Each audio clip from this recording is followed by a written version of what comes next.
चलिए दोस्तों, आज हम पढ़ेंगे प्रेजेंट इंडेफिनिट टेंस।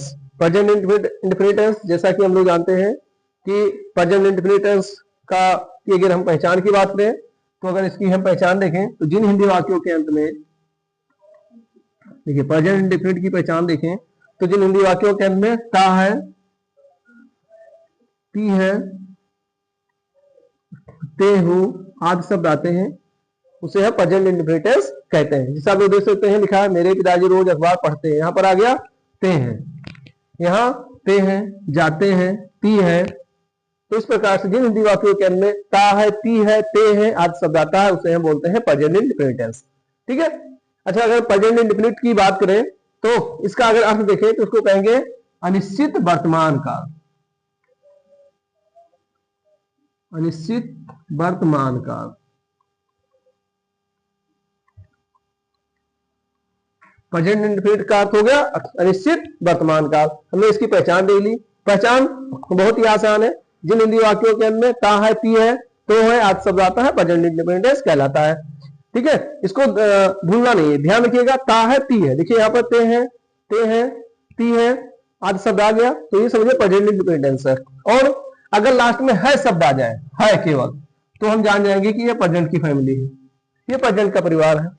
ठीक है, अब ता है तो हम जान जाएंगे ये प्रेजेंट इंडेफिनिट टेंस है। अगर केवल है लिखा है तो है से हमको ये पता चल जाता है कि ये प्रेजेंट है। ठीक है, और अगर ता है, ती है आ गया, देखिए ता है, ती है, तो हम जान जाएंगे कि ये प्रेजेंट इंडेफिनिट टेंस है। चलिए, तो अफर्मेटिव सेंटेंस का पहले हम स्ट्रक्चर देख लेते हैं। स्ट्रक्चर क्या है कि हमको कैसे ट्रांसलेशन करना है, किस प्रकार से इसका हमें अंग्रेजी में अनुवाद बनाना है। देखिए, तो सबसे पहले हम लोग लिखेंगे सब्जेक्ट, उसके बाद में वर्ब की फर्स्ट फॉर्म होगी, वर्ब की फर्स्ट फॉर्म में हम यस या यस भी लिखेंगे प्लस ऑब्जेक्ट। ये होगा इसका स्ट्रक्चर। समझते हैं, अगर कर्ता एक वचन है तो केवल वर्ब की फर्स्ट फॉर्म में यस या यस लिख देंगे। अगर हमारा कर्ता बहुवचन आ गया तो केवल वर्ब की फर्स्ट फॉर्म ही लिखी जाएगी, तो वहां पर यस या यस नहीं लिखेंगे। ठीक है, चलिए हम लोग इसका अनुवाद करना सीखते हैं। सबसे पहले लिखेंगे हम वाक। अब वाक में सबसे पहले लिखेंगे कर्ता। अब देखिए, वाक में सबसे पहले कर्ता होता है। कर्ता यानी जिससे काम का होना पाया जाए या कौन का प्रश्न करने पर जो उत्तर मिले वो कर्ता कहलाता है। जैसे हम लोग बात करें रोज अखबार कौन पढ़ता है, तो उत्तर आएगा मेरे पिताजी। तो मेरे पिताजी यहाँ पर हो गया सब्जेक्ट। देखिए इसका ट्रांसलेशन कैसे करेंगे, मेरे पिताजी तो हो गया माई फादर। हमको क्या लिखना है, वर्ब की फर्स्ट फॉर्म। अब वर्ब कहां पर है, वर्ब देखिए सबसे अंत में वर्ब होता है। या और एक आसान तरीका है वर्ब को पहचानने का, हम पहले सेंटेंस को अच्छी तरह से देखें और जिस शब्द के अंत में ना लगा सके, जिस शब्द के अंत में ना लगा सके वो हमारा सब्जेक्ट हो जाता है। जैसे देखिए यहाँ पर पढ़ना, पढ़ने में हम लोग ना लगा सकते तो ये हो गया सब्जेक्ट। अगर अखबार में ना लगाए तो अखबार ना, ये कोई शब्द ही नहीं बना। अब अगर पढ़ते में ना लगा दिया गया पढ़ना, ये हमारा एक वर्ब हो गया। तो मेरे पिताजी पढ़ते हैं तो my father read. My father एक वचन है तो यहां हो जाएगा रीड्स। माई फादर रीड्स, क्या पढ़ते हैं, समाचार अखबार रोज। My father reads newspaper daily. ठीक, my father reads newspaper daily. विद्यार्थी कक्षा में ध्यान से पढ़ाई करते हैं। ठीक है, विद्यार्थी कक्षा में ध्यान से पढ़ाई करते हैं। यहां पर हम किसकी बात कर रहे हैं, विद्यार्थी की। तो विद्यार्थी हो गया हमारा सब्जेक्ट। अब विद्यार्थी का काम क्या है, पढ़ाई करना। ये पढ़ाई करते हैं हमारा क्रिया हो गया। ठीक है, तो स्टूडेंट्स अब ये बहुवचन हो गया विद्यार्थी। स्टूडेंट्स स्टडी, स्टडी मैंने होता पढ़ाई करना। स्टूडेंट्स स्टडी यानी विद्यार्थी पढ़ाई करते हैं, कैसे, ध्यान से। तो स्टूडेंट स्टडी अटेंटिवली, मैंने होगा ध्यान से। फिर in the class, the students study attentively in the class, यानी बच्चे ध्यान से पढ़ाई करते हैं। राम और श्याम हर रविवार मंदिर जाते हैं। देखिए यहां पर करता क्या है, राम और श्याम, ये हो गया हमारा subject, Ram and Shyam goes. अब देखिए राम एंड श्याम बहुवचन हो गया, राम एंड श्याम दो हो गया। और अंग्रेजी में केवल सिंगल या प्लूरल यही दो ही होते हैं। तो राम और श्याम दो हो गए, तो यहाँ पर वर्ब की फर्स्ट पार्ट ही केवल लिखी जाएगी, क्योंकि ये हो गया कर्ता हमारा बहुवचन। तो Ram and Shyam go to temple, क्या है, हर रविवार, तो यहाँ पर एवरी संडे, एवरी संडे।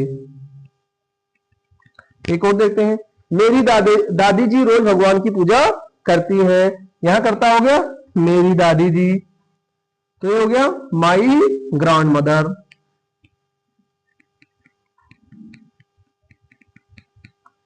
माई ग्रैंड मदर एक वचन हो गया, इसलिए यहां पर क्रिया होगा पूजा करना। देखिए इसी में ना लगा सकते हैं पूजा करना, तो माई ग्रैंड मदर वर्शिप। अब माई ग्रैंड मदर एक वचन है, तो यहां हो गया worships, my grand mother worships God daily. God में जी कैपिटल लेटर से लिखेंगे हम लोग।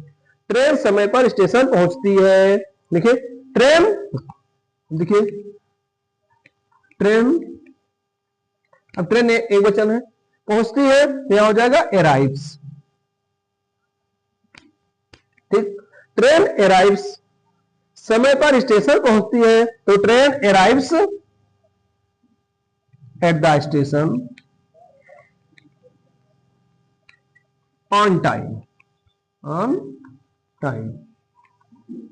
ये दुकान हमेशा सस्ती चीजें बेचती है, तो यहां पर करता हो गया ये दुकान, अर्थात दिस शॉप ऑलवेज सेल्स, क्रिया यहां पर बेचना हो गया, तो this shop always sells cheap, cheap माने होता सस्ती, थिंग्स माने चीजें, ठीक। This shop always sells cheap things. इस तरह से हमने इसका अफर्मेटिव देख लिया। चलिए हम लोग देख लेते हैं इसका निगेटिव, निगेटिव कैसे बनाया जाएगा। चलिए अब हम लोग देख लेते हैं प्रेजेंट इंडेफिनिट टेंस। अभी हम लोगों ने पढ़ा present indefinite tense, affirmative sentence. अब देख लेते हैं present indefinite tense, negative sentence. देखिए present indefinite tense affirmative sentence का स्ट्रक्चर होता है सब्जेक्ट वर्ब की फर्स्ट फॉर्म में यस या यस प्लस ऑब्जेक्ट। जब कर्ता एक वचन होगा तो वर्ब की फर्स्ट फॉर्म में यस या यस लिखेंगे, और कर्ता जब बहुवचन होगा तो केवल वर्ब की फर्स्ट फॉर्म ही लिखी जाएगी।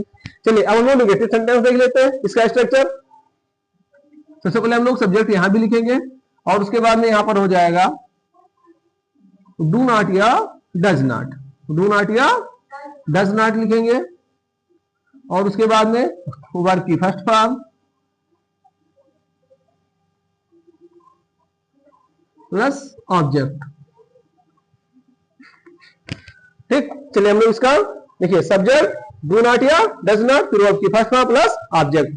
अब प्रश्न ये होता है कि हम लोग डू नॉट कब लिखेंगे और डज नॉट कब लिखेंगे।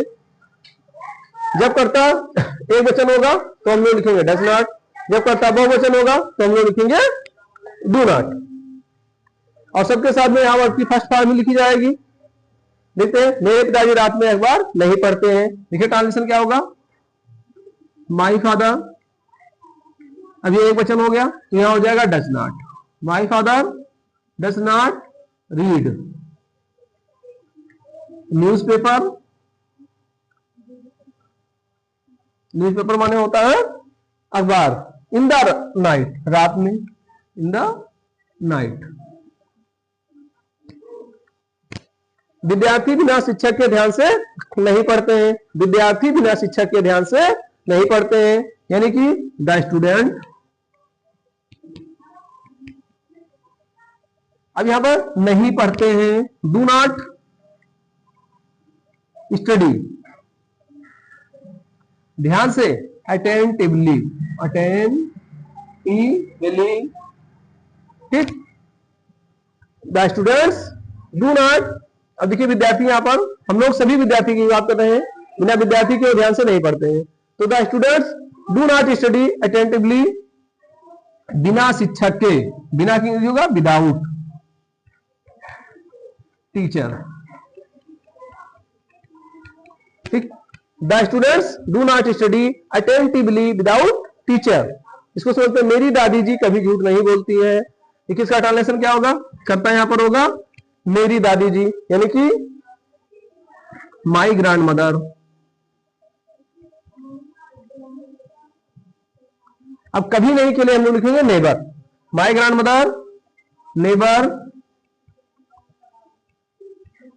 मेरी ग्रैंड मदर एक वचन है तो यह हो जाएगा tells. My grandmother neighbour tells a lie. कभी नहीं जब आएगा तो हम लोग डू नॉट या डज नॉट का प्रयोग नहीं करेंगे।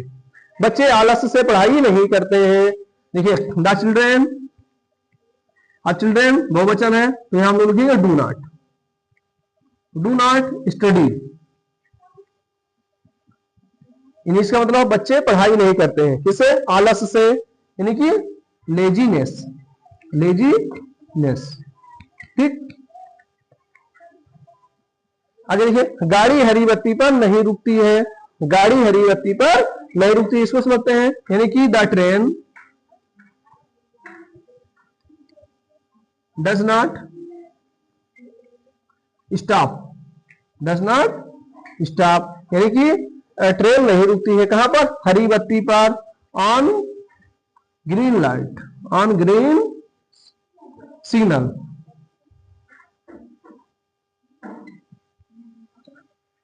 सूरज पश्चिम से नहीं निकलता है, द सन डज नॉट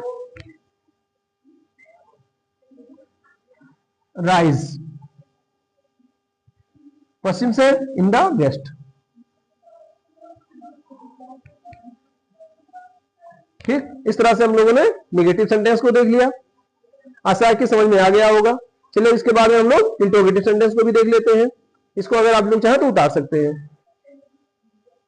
चलिए हम लोग अब इंट्रोगेटिव सेंटेंस को भी देख लेते हैं। इससे पहले हम लोगों ने अफर्मेटिव और निगेटिव को देख लिया। देखिए अफर्मेटिव सेंटेंस का स्ट्रक्चर लिखा हुआ, सब्जेक्ट वर्ब की फर्स्ट फॉर्म में CIS plus subject. Negative sentence का लिखा हुआ सब्जेक्ट ही डू नॉट या डज नॉट, फिर वर्ब की फर्स्ट फॉर्म, उसके बाद में ऑब्जेक्ट। अब इंट्रोगेटिव सेंटेंस को देख लेते हैं। जैसा कि हम लोग जानते हैं कि इंट्रोगेटिव सेंटेंस दो प्रकार के होते हैं, एक होता है यस या नो टाइप और दूसरा होता है WH टाइप, या इसको हम लोग WH फैमिली भी कह सकते हैं। WH फैमिली मतलब कि व्हाट, वेयर, हाउ, इस प्रकार से ये W से स्टार्ट होता है। व्हेन, व्हिच, यानी ये WH, इसलिए उसको बोलते हैं WH टाइप। चलिए समझ लेते हैं इंट्रोगेटिव सेंटेंस में अगर यस या नो टाइप है तो क्या होगा, तो उसका स्ट्रक्चर देखते हैं। सबसे पहले हम लोग डू या डज लिख देंगे, उसके बाद में सब्जेक्ट हो जाएगा और फिर उसके बाद में वर्ब की फर्स्ट फॉर्म और उसके बाद में ये ऑब्जेक्ट हो जाएगा और यहाँ पर प्रश्नवाचक चिन्ह लग जाएगा। यहाँ पर वाई टाइप में कुछ नहीं करना, केवल आगे क्वेश्चन वर्ड लगा देंगे, यही जो WH होता है, व्हाट, व्हाई, व्हेन, ये सब पहले लगा देंगे। उसके बाद में डू या डज लिखेंगे, फिर उसके बाद में सब्जेक्ट और फिर उसके बाद में वर्ब की फर्स्ट फॉर्म और फिर ऑब्जेक्ट। ठीक, चलिए इसको भी समझ लेते हैं। क्या बच्चे हर दिन मैदान में खेलते हैं? क्या बच्चे हर दिन मैदान में खेलते हैं? पहले इसको अफर्मेटिव बनाते हैं, नेगेटिव इंट्रोगेटिव लोग बाद में करेंगे। क्या को भूल जाइए, बच्चे हर दिन मैदान में खेलते हैं, ये क्या होगा? The children play, the children play. Children बहुवचन है तो यहां पर प्ले हो जाएगा। चिल्ड्रेन प्ले यानी कहा बच्चे खेलते हैं, कहां पर? मैदान में, इन द ग्राउंड। यहां हो जाएगा डेली। दिन लिखा हुआ तो डेली, या the children play in the ground daily हो गया, हर दिन मतलब डेली यानी रोज।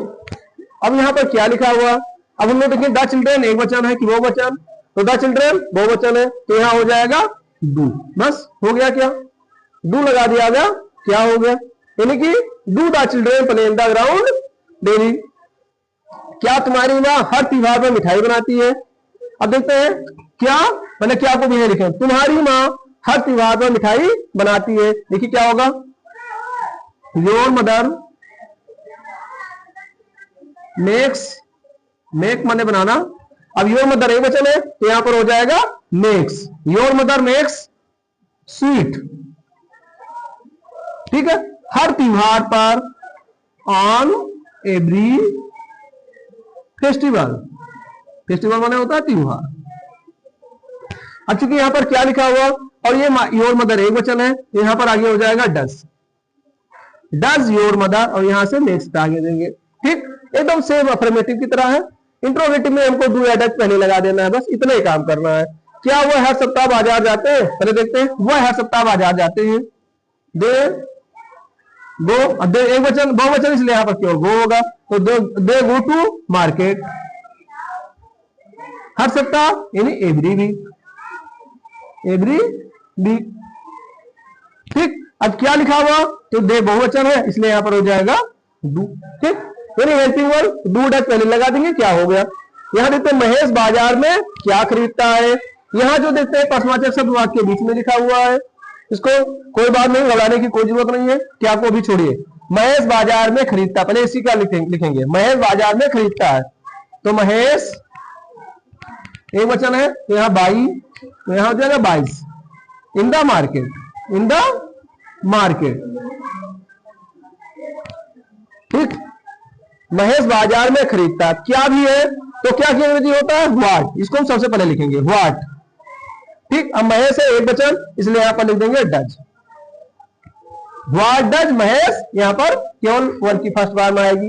What does Mahesh by in the market. एकदम अफर्मेटिव की तरह ही बनाना है, आगे केवल डू या डज लिख देना है। अगर प्रश्नवाचक शब्द वाक्य के बीच में है तो उसकी अंग्रेजी सबसे पहले लिख देना है। तुम प्रतिदिन बाजार क्यों जाते हो? चलिए इसको डालने से समझते हैं। तुम प्रतिदिन बाजार क्यों जाते हो? तो तुम प्रतिदिन बाजार जाते हो, क्यों को भी छोड़िए, क्यों को मान लीजिए नहीं लिखा हुआ है। तुम प्रतिदिन बाजार जाते हो, क्या होगा? You go to market daily.